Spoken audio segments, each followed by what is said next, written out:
A mysterious stuntman lures young women into his sinister, indestructible car to perform impossible maneuvers and wipe out all his passengers. Today we're going to recap the story of the movie, Death Proof, from 2007. One Friday, while preparing to spend the weekend at the lake house, Shanna and her friends decide to stop by a convenience store to buy drinks. While her friends go into the store, Arlene decides to stay outside, at which point she realizes that she is being followed by a stranger who speeds up his car when he notices that the girls have stopped at the store. After buying supplies for the weekend, the young woman and her friends go to a cafeteria, where they meet Marcy. During the conversation, Arlene discovers that Julia is trying to find her a boyfriend and announced on the radio that morning that her friend has just arrived in Austin, the capital of Texas. Every morning, from Monday to Friday, Julia has a show on the local radio station and is well known in the city. That evening, after drinking a little more, she calls Lana and asks her friend to meet her at the bar, as they had agreed to spend the night together. She then sends Chris a message and reveals that she misses him. A few minutes later, her boyfriend replies and says he's dying to see her again. Meanwhile, Shanna is talking to Dov and suddenly Warren, the bar owner, sends a round of drinks to the girls' table. After having a drink, Arlene decides to leave the bar once again to take a breather while her friends continue to drink. It's storming outside and, as she looks across the parking lot, she spots the same sinister car that followed her friends to the convenience store hours ago. Just then, Nate appears and approaches Arlene. When she notices him, the girl is startled but relieved to see him. After apologizing for scaring her, he invites her to his car for a moment alone and assures her that he won't let Arlene get wet in the rain. As she doesn't want her friends to realize that she's gone, Arlene agrees to get in the car for just 10 minutes and says that after that she'll go back to the bar. At that moment, Dov and Omar are at the counter putting together a strategy to convince the girls to invite them to spend the weekend with them at the lake house. However, this will not be an easy mission, as the cabin belongs to Shanna's father and he has forbidden her to bring men to sleep there. Looking over, the boys spot Mike devouring a portion of nachos and start laughing at his scar, but the man just ignores them. At this point, Pam starts talking to Mike and discovers that he's a stuntman. Just then, Lana and her friends show up and sit down at the table next to Julia. When asked why she didn't join those girls, Pam reveals that she's had an enmity with Julia since she was a teenager, because they went to high school together and never got along.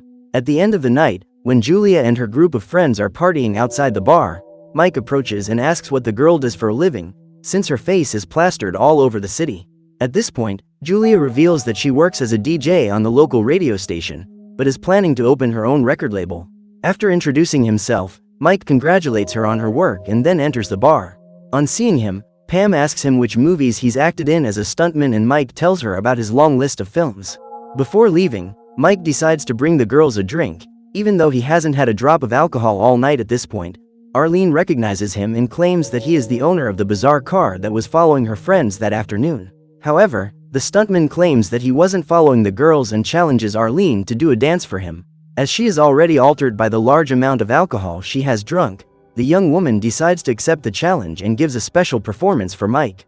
At dawn, the girls decide to leave and Mike offers to give Pam a lift. Seeing her old schoolmate leaving with the stuntman, Julia begins to make fun of her, speculating that the girl is going to spend the night with that old man. However, Pam says that this will never happen, because Mike is old enough to be her father. After saying this, the young woman runs to the car and is startled to see a skull drawn on the hood.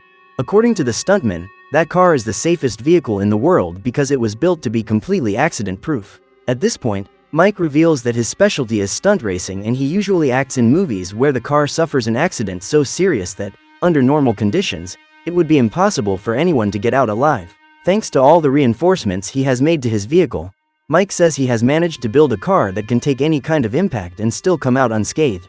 The man claims that he could crash the vehicle into a wall at 120 miles per hour and still come out alive. Opening the door, Pam discovers that Mike's car has no passenger seat, as it has been completely adapted for the movies. Even so, the young woman accepts the ride and sits down on a makeshift bench. However, when Mike starts the car, she realizes what a big mistake she has made and orders him to stop the car. When he hears Pam shouting for him to slow down, Mike starts to rock the vehicle in all directions, causing the young woman to hit her head on the glass panel separating the passenger and driver's seats. Terrified, the girl begs Mike to stop the car and let her out, but the stuntman has other plans for her. Once again, he claims that the vehicle is completely safe, but explains that the only person who is really protected in there is the one sitting in the driver's seat. After saying these words, Mike slams on the brakes and Pam ends up being eliminated by hitting her head on the dashboard. Then the man takes some photos of Julia and her friends and decides to throw them on the road while he plans a way to get rid of them. At this point, the girls are in Lana's car on their way to the lake house. They are distracted by listening to music when, suddenly, Mike appears driving at high speed and manages to overtake them on the road. After overtaking, the man stops the vehicle and prepares to accelerate in the opposite direction in order to crash into the girl's car. During the collision, Lana's body is thrown out of the vehicle along with Julia's leg. After destroying Arlene's face, the vehicle flies onto the roadside and is completely destroyed, but Mike manages to survive. The next morning, the stuntman wakes up in hospital and discovers that he only suffered a few injuries during the crash. Upon hearing the diagnosis, the sheriff soon comes to the conclusion that the accident was deliberate and used as a pretext to eliminate the girls. The problem is that there's no way of proving this theory and, since Lana and her friends were under the influence of alcohol, it's easy for the defense to claim that they were to blame for the accident, since Mike was sober all night. Although Pam's body was found inside the vehicle, there's no way of knowing whether she was eliminated before or during the accident, so the stuntman managed to get away with yet another crime. Faced with this situation, the sheriff is in doubt as to whether he should take on this case and go after the evidence to confirm his theory or leave the decision in the hands of the jury. However, after some reflection, he comes to the conclusion that he is no longer young enough to be on the trail of criminals, so he decides to leave everything to the authorities while he spends his time watching TV. 14 months later, Mike arrives in the town of Lebanon, Tennessee, with his new reinforced racing car and soon starts looking for his new victims. While parked, he spots 3 girls chatting in the car next to him. The girls are chatting about their busy weekend and decide to stop at the convenience store to buy some coffee before heading to the airport to pick up Zoe, who is flying in from New Zealand. While Kim is in the store preparing her coffee, Mike gets out of his car and walks over to the vehicle next door to talk to the girls. Seeing Abby's feet outside the vehicle, the man decides to touch them and, when the girl wakes up, he drives off. After getting into the car, he speeds out of the parking lot and continues on his way. Now that she's awake, Abby decides to get out of the vehicle to relax and puts on her cowboy boots. At that moment, she spots Mike's car passing in front of the convenience store again and begins to find the situation a little suspicious. Looking back, the girl spots Lee buying a soft drink and asks if she saw what happened, but her friend is too distracted to pay attention to the car that just passed. Abby then goes into the store to buy the magazine that Lee appeared in the previous month and says that her friend looks beautiful in that photo. That afternoon, as the girls leave the airport with Zoe, who has just arrived in the country, Mike starts photographing them and pays special attention to Abby, who becomes the main target of his pictures. After picking up Zoe, the girls drive back to the city while talking about shooting a movie they're working on. While Abby is in charge of doing the actress's makeup, Kim works as a stuntwoman in the action scenes and Lee is part of the main cast. However, the 3 girls are off for the next few days and are celebrating the fact that they can introduce Zoe to the city. During the conversation, the girls talk about the romances they're having on the set and Lee reveals that she slept with one of the actors who plays her in the movie. Unlike her friends who are single, Kim reveals that she has been dating a guy for 3 months. In the meantime, Abby had an affair with the director of the movie, but 2 weeks ago she was replaced by a girl from the stunt team. After updating Zoe on all the romances they've had in recent months, the girls take her to a diner and tell Lee about the movie the 3 of them worked on together. The shoot took place in the Philippines and Zoe, who was working as a stuntwoman, almost caused an accident that would probably have taken Abby's life. Luckily, the makeup artist was able to realize where she was just before she fell into a 6 feet deep ditch. When asked what she wants to do on her first day on the road, Zoe reveals that one of her biggest dreams is to drive a Dodge Challenger and make everyone eat dust. So, when she found out she was going to the United States, Zoe did some research in the newspaper and discovered that there's a guy in that town who's selling a white Dodge Challenger equipped with a 440 engine. Zoe's plan is to pretend that she wants to buy the car and borrow it for a test drive. That afternoon, after lunch, the 4 girls drive to the place indicated in the newspaper and meet Jasper, the guy who is selling the Dodge Challenger. After analyzing the vehicle, the stuntwomen are completely enchanted by it and Zoe calls Kim for a private chat. She says that if Jasper is willing to lend her the car for the test drive, she intends to do an extreme stunt known as the ship's mast, which consists of being transported on the hood of a car at high speed. Upon hearing this, Kim immediately disapproves of the idea, but Zoe manages to convince her that they will never have another chance like that. So, even against her will, Kim decides to play along and asks Lee and Abby to stay at the farm until they return, as this is the only guarantee Jasper can have that he will get his car back. Upon hearing this, Abby is furious at being left out of this adventure and says that she will convince Jasper to lend her the car without her having to stay at the farm. During the negotiation, Abby reveals the name of the hotel where she and her friends are staying and says that while the girls take the Dodge Challenger for a spin, Jasper will have the chance to meet a famous actress.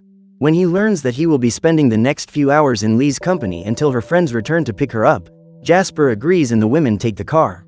When they arrive on the road, the stuntwomen get out of the car to agree on the rules of the race and put on their jackets before getting down to business.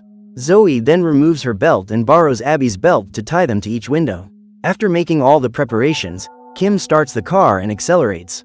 When the car is at high speed, Zoe climbs out of the window and onto the roof, holding onto the belts so she doesn't fall out of the car. Soon after, she slips through the windshield and lies down on the hood. At that moment, Kim asks Abby to sit next to her in the back seat, and the woman is amazed to see the danger her friend is exposing herself to. What the three women don't realize is that, all along the way, they are being watched by Mike, who uses binoculars to follow the every move of his next victims. As soon as the Dodge Challenger approaches a certain stretch of road, the stuntman gets into his vehicle and goes after them. Suddenly, he approaches at high speed and crashes into the back of the white car.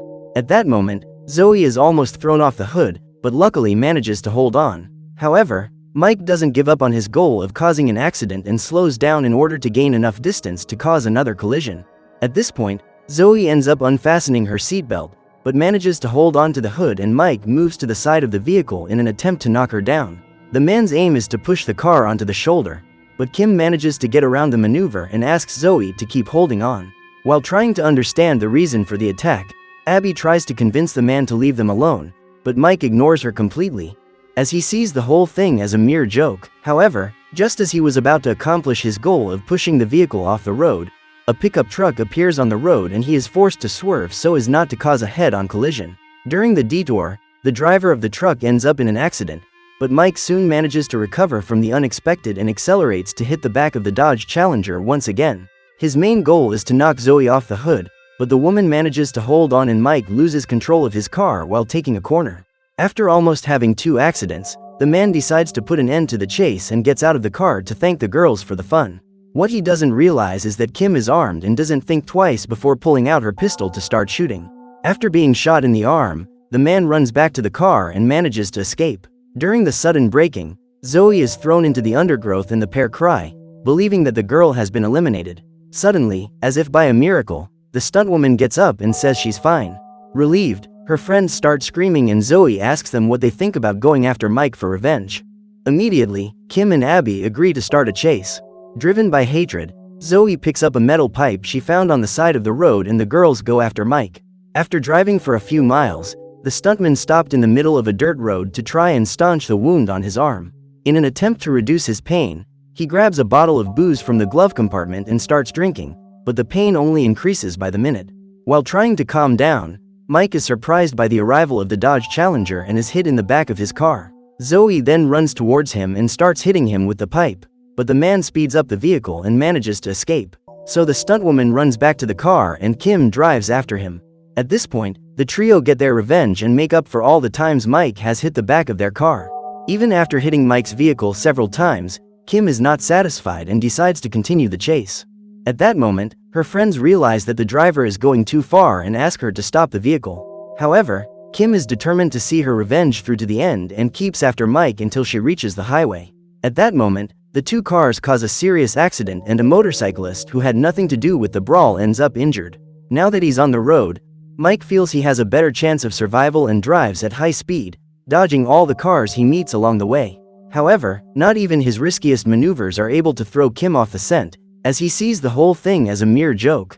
Realizing that he won't be able to get rid of the trio that easily, Mike tries to apologize for what happened and says that he didn't mean to hurt anyone. However, Kim and her friends know very well that this is not true and continue to terrorize their opponent.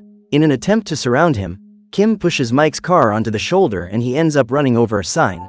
Nevertheless, the man continues his escape and, when he sees the Dodge Challenger approaching, he brakes his vehicle abruptly. To avoid a collision, Kim turns the steering wheel to the left and her car ends up going off the road. At that moment, Mike celebrates his victory and breathes a sigh of relief, without even realizing that those three girls are still on his tail. The man is laughing at having made it out alive when suddenly his car is hit and flips over on the road. Seeing the man trapped in the wreckage begging for help, the three women get together to pull him out and start beating him. After hitting him several times, Zoe ends the attack with a kick to the head and manages to knock out her opponent. So what did you think of this movie? Leave it in the comments below. And if you liked the video, like and subscribe for more movie recaps. See you next time.